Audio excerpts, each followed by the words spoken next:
Hi guys, Marvin here, coming to you again from DarkAvengerINCPlus. How's everybody doing? Uh, Back again for another topic for today. And actually, this is a request. Actually, like I said, guys, you can give me requests for topics. I do take them. Don't be afraid. Uh, but this was actually an interesting topic, and it actually kind of, in a sense, got me thinking. But also, it kind of goes with this month in terms of it's February, it's Black History Month in a sense, but it's Black History Month, and this topic comes from Serenity Q26, and basically now I'm assuming this person is a she. Uh, I don't want to get it confused, so I'll just say that.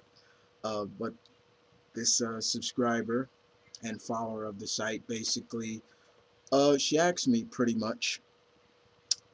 She commented on this person commented on my last topic when I was talking about is having villains a good thing on teams and things like that. And she gave me a request, and basically she caught up. She read all of the Icon comic, which is a good series. I've always recommended people to read that, and I knew exactly kind of where she was going with after that. The character she fell in love with the character Rocket, Raquel, and I've always liked Rocket myself. And I always thought the chemistry between Icon and Rocket was there. It was like a brother sister duo. You know, they had their means of differences, but they always had a good bond. And Dwayne McDuffie actually said that the series, God rest his soul, the series was really based more around Rocket. It was more of a Rocket story than Icon, but he sold it off as a Icon series. And I've heard this before. This was actually he. I remember actually hearing him talk about this. Um, but her question was simple. Was, basically, uh, why don't we have any solo African American female superheroines, or just pretty much in comics, or just pretty much any genre of solo series in terms of ethnicity besides Caucasian uh, females in comics. And this is actually a good subject. And I'm just going to speak on my point of view on that. But I've always felt that heroes come in any form. Correct? Correct. I hope. And I've always felt that it shouldn't be determined of this to get over, especially in comics as well. But if you look at the various women who's had solo series in comics, Wonder Woman, of course, being the godmother of all superheroines, you know, uh, Batgirl, Supergirl,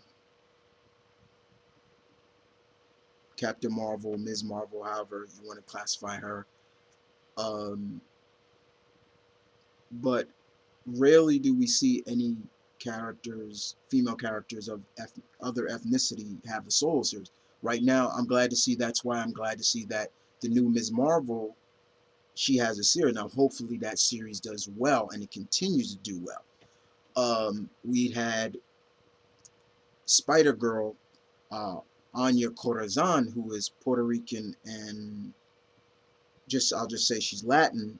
She had a solo run for a while, and then she had a couple of minis. Um, Storm had her own mini for a while. She had a mini back in the days. They've done some more minis with her when she was trying to balance being Queen of Wakanda and still doing her job as an X-Men. Um, And I'm thinking there's a Storm series coming back. And of course, yeah, there's Misty Knight. She's had a series where she was leading the Heroes for Hire not too long ago. But most of the time, we always see Misty with her her partner in crime, Colleen Wing, which is cool. And let's see, Vixen has had a mini at times. I remember Vixen having a mini, but we don't see that many now, and that's kind of a shame in a sense. And why? Why is that? Um, Sometimes, to me, it just feels that some of these characters work better in teams oriented books. Like for example, Monica Rambeau, who at one point was leader of leader of the Avengers. She had her own series when she was Captain Marvel. Um, Now she's a part of the Mighty Avengers, and she's pretty much the field leader because she's always had good leadership skills. Now, would I mind seeing her in her own solo run? No, I wouldn't. No, I wouldn't. I would love to see that. I would love to see that and see how they could portray that. But it's also in terms of the writer. I've always felt that's a big importance of this is the writer, because as much as we would want it, and it's also supportive, it's us too that has to support that. You know, a lot of people say, "Oh, this is great. She-Hulk's got a new series, but it's going to be ending. It'll end. I give it 15 issues, and it's going to end." Why is that? In a sense, maybe yeah, that's because it's not just the writer's fault. It's in a sense we have to support that and buy it and to keep it going. So it is kind of a balance, in a sense. But I do wish there were more female heroines of ethnicity in solo series. White Tiger is another good example of that. I would love to see her get her own series, who is a great Latin heroine that could work well in her own series and build her up pretty well. Even though she's young, but you can build her up.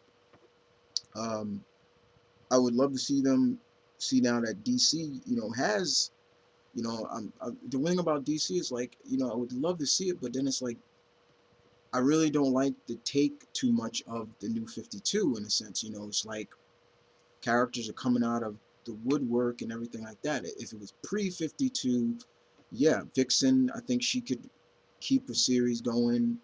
I would love to see John Henry Irons' niece, um, basically get a series as well. Uh, Rocket, of course, it'd be cool to see Rocket back.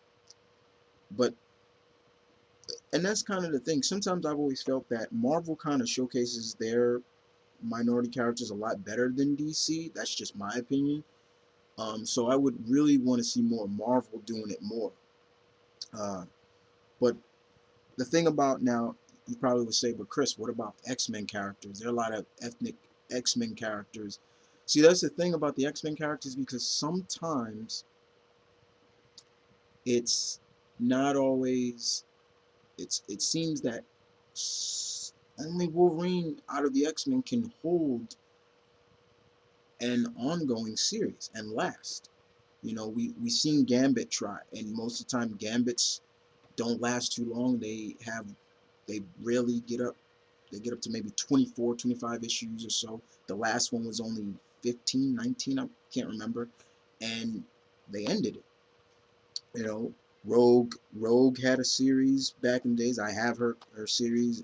It was 12 issues. Nightcrawler had a series. I'm looking forward to seeing if, because of Mr. X-Men himself, Nightcrawler coming back with an ongoing series. I'm hoping Chris Claremont can deliver, but with the other females, like Psylocke, and even though Psylocke is British, you can kind of say she's British, but it's still there. But I would love to see if Psylocke can hold her own series. Some of the younger X women, probably can hold the series. But for me, I always feel that they shouldn't always go directly to an ongoing. You see, that's another thing. I've always felt that they shouldn't always go to an ongoing series. Test the waters out with a mini.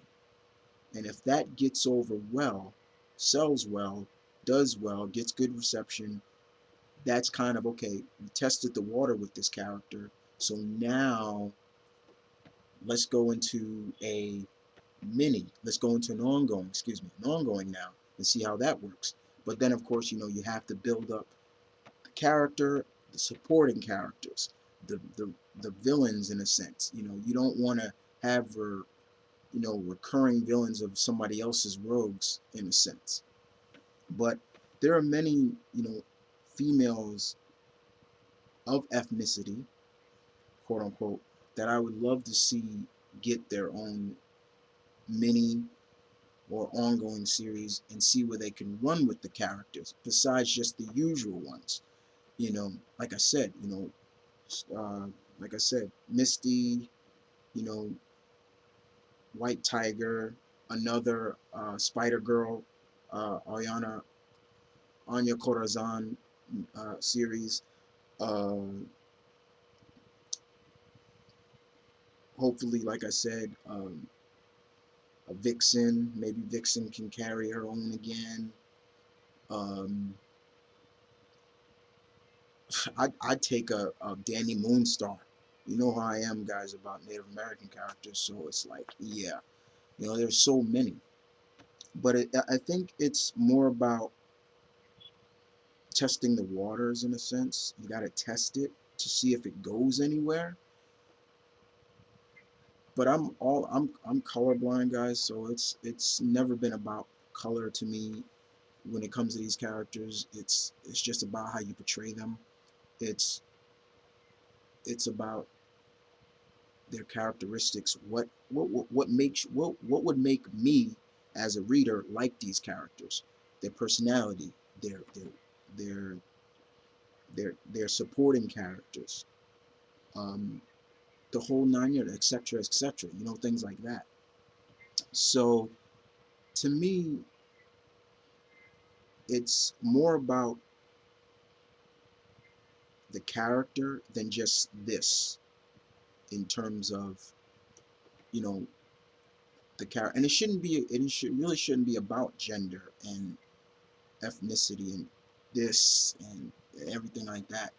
But as a person of color and of multiracial, it does kind of, it doesn't irk me, but it does feel that you guys are not even trying. That's what I'm saying. It's like it's not even trying, and I would feel that it's the same way for any ethnicity. Whether you're black, you're you're you're Asian, you're Native American, you're Latino, you're you're or even you're Arab, you're Muslim, Islam, it doesn't matter. Buddhism, it doesn't matter. You can feel that. I can understand that. And with me, it's all about, trying to broaden people's horizon with characters. And like I said, they tried with some characters, and I would have thought that sometimes, it would get over. Like I collected all of Katana's series, pretty much Katana's series, and the thing that to me that was hurting that series was the writer.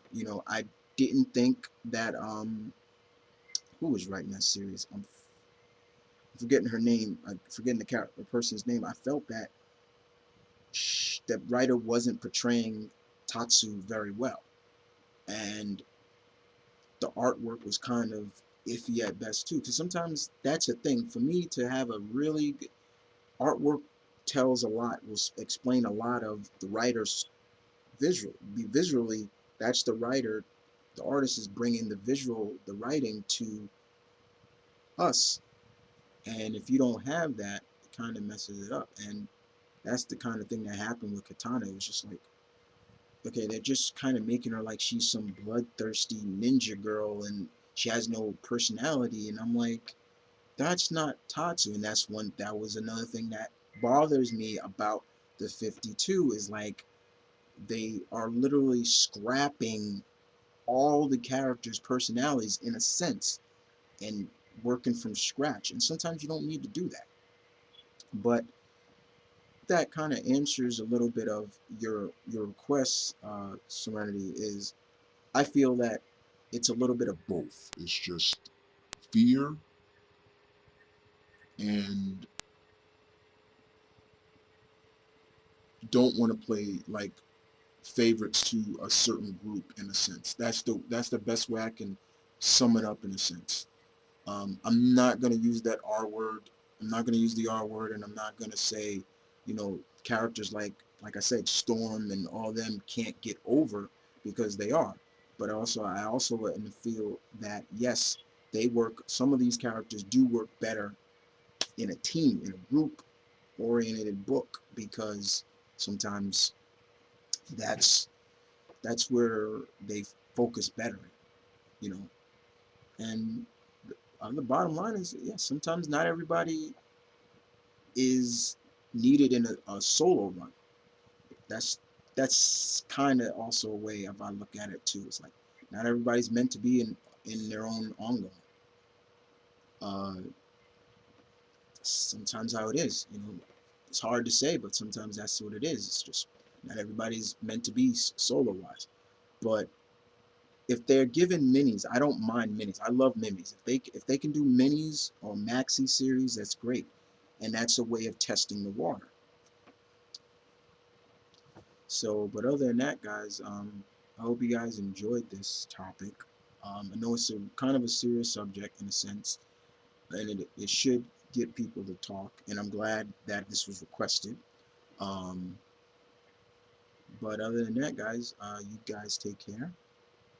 And I want to thank Serenity Q26 for the request. And once again, guys, don't be afraid to ask me for for a request here on Dark Avengering Plus, and that even goes for my main channel as well. I also feel that also you can give me a request for the opinion spot and things like that. I'll give my opinions on your subject and things like that. So don't be afraid to ask for requests. But other than that, you guys take care, and I'll see you guys next time with another topic here on Dark Avengering Plus. Uh, and you guys take care, and see you around.